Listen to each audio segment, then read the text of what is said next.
Thank you so much for being a part of our study today. We're in Isaiah 58. God talks and he says, shout out, do not hold back, excuse me. Lift your voice up like a trumpet. Announce to my people their rebellion, to the house of Jacob their sin. Now, judgment's coming. This is an interesting next verse. Yet day after day they seek me and delight to know my ways, as if they're a nation that practiced righteousness and did not forsake the ordinance of their God. They ask of me righteous judgments. They delight to draw near to God. So you have two things. One of them, God's saying you have judgment. On the other hand, they are very religious.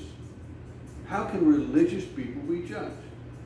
Well, honestly, you hear a lot of conversations about the spirit of the law. And I'm not just talking about the spirit of the law that's within this, but the spirit of the law when we're watching trials on TV. Really what God is telling us right here, I believe, is that we are wrongly identifying the spirit of the law. Okay. And the spirit of the law actually is to do unto others as you would have them do unto you, and that God is the only one. He is the only one worthy to reign. So when we are doing religious acts and end up judging ourselves to be so good, and when other people aren't doing what we do, we judge them to be unrighteous, that is the wrong spirit of the law. The spirit of the law was to take care of the orphans, the widows, and the aliens, because that's a benefit to our spirit that God can use to show us his heart, actually. Right. Now let's see what their religious practice was. It was involved fasting. Fasting is doing without food, sometimes doing without food and water. Rudy fasts every day for really good reasons for his own health. I fast when God makes me. I used to fast once. I always fasted on Yom Kippur my whole life. But just in the last couple of years, I don't do that anymore. But that always was hard. I drink way too much coffee, so you get a terrible coffee headache. Right. Up to time 26 hours. You got it. So here we go. Then why do we fast? But you don't see. We humble ourselves. You don't notice. Look, you serve your own interest on your fast day, and you oppress all your workers. You fast only to quarrel and to fight and strike with a wicked fist. Such fasting as you do today will not make your voice heard on high. I have been a religious person, a professional religious guy, since 1968. And I know how to do things wrong in Christianity. All right, so I can go through the motions. I can go to prayer meetings. I can preach sermons. I can sing songs. And yet, if my inside condition's wrong because I'm trying to still get my own way in life, God said, "Come on, Bob, give me a break." I'm not smiling because I think that's funny. I'm smiling because I'm the same, and really, the more you're able to identify that problem, Right. the quicker you can turn to the Lord. Right. And is that true for you too? Absolutely. We talked yesterday about being crushed. There are times when God has to bring hard times into our life, when we then are forced to look at ourselves. In fact, I believe that anybody that God is going to use in a big way, or even use period, he first has to break them. He has to get them to that place of being crushed. I think one of the real dangers that we have is we're able to go through religious experiences and to miss the heart of God. You're talking about that, loving other people and loving God with all our heart. Right. It is, we have the wrong spirit in us about what the law was meant, how the law was meant to tutor us. beginning of understanding is the fear of the Lord. So in the beginning, not doing all these religious rites seems as though if you did them, you know, you shouldn't have to fear the Lord.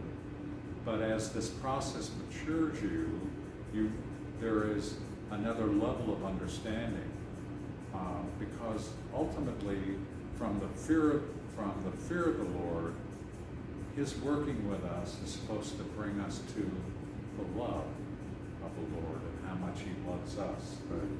So it's only the threshold of the relationship and the end pieces that Jesus promises we would be one with Him as He is one with the Father, because God so loved the world.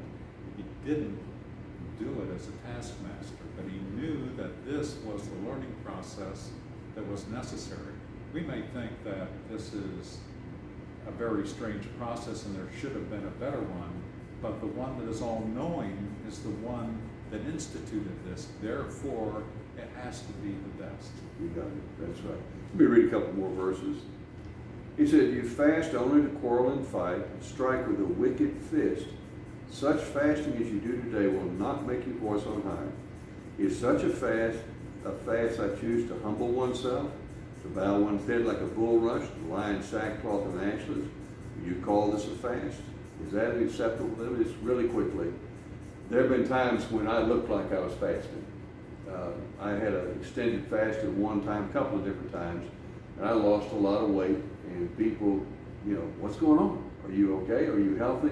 Well, that's kind of that image. Now, that just happened. I didn't plan on looking like I was losing a lot of weight, but I lost a couple of pounds a day, so I was losing weight. Now, if that had been all I got out of it, it would be thumbs down. That's wrong. So God said, you don't want to fast, and Jesus said, you know, don't appear fasting. So He said, is this not the fast I choose? To loose the bonds of injustice, to undo the thongs of the yoke, to let the oppressed go free, to break every yoke. Is it not to share your bread with the hungry, bring the homeless poor into your house? When you see the naked, cover them, and not hide yourself from your own kin? Well, this is exactly what God is saying. It's like, you should take care of the orphans, the widows, and aliens. By the way, alien does not mean UFOs. Alien means the immigrants. Yeah. Might be. No, might be. All right. Might have some of those too. I don't know. But I know that when I adhere to taking care of the orphans and the widows and the immigrants, it changes me. Yeah. And it changes me into looking a little bit more like Jesus. And every minute movement towards that goal, that's what I strive to do. Right. Right. Amen. And so, you can't think of yourself more highly. You know, one of the things God was saying is, my thoughts are higher than yours. So even though you thought that this was right, you actually need to probably check that out and ask God, was I? Yeah. And, you know,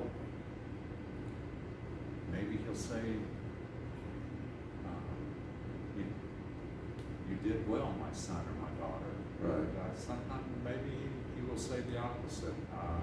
No one knows prior.